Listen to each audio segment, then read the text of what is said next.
कौन किसने बटन हमारे कुतरे, किसने स्याही को बिखराया, कौन चट कर गया दुबक कर, घर भर में अनाज बिखराया, दोना खाली रखा रह गया, कौन ले गया उठा मिठाई, दो टुकड़े तस्वीर हो गई, किसने रस्सी काट बहाई, कभी कुतर जाता है चप्पल, कभी कुतर जाता है जूता, कभी खलीता पर बन आती,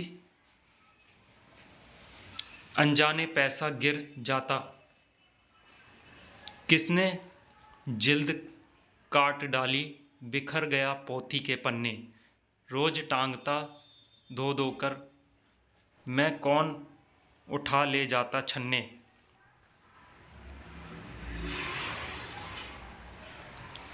कुतर कुतर कर कागज सारे रद्दी से घर को भर जाता, कौन कबाड़ी है जो कूड़ा दुनिया भर का घर भर जाता,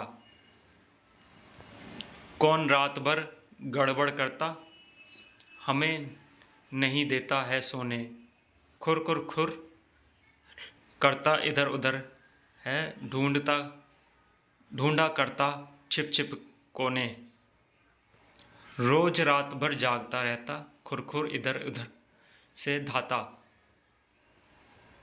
बच्चों उसका नाम बताओ कौन शरारत यह कर जाता,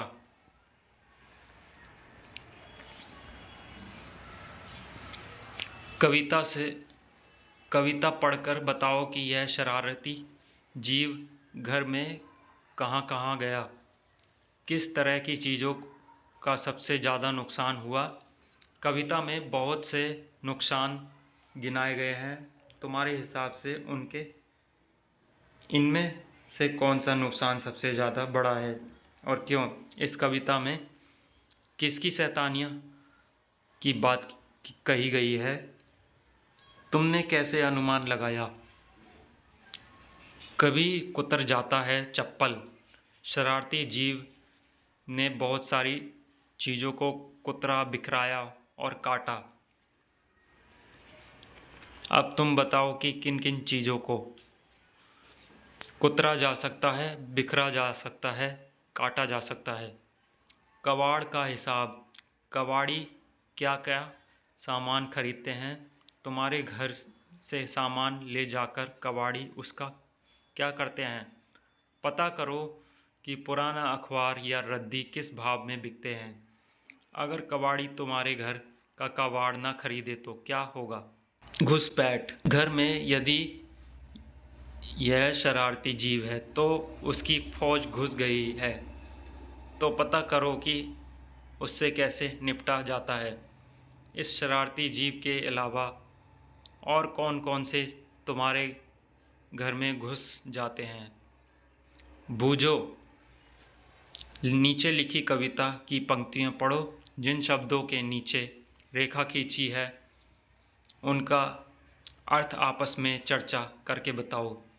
कभी खलीता पर बन आती,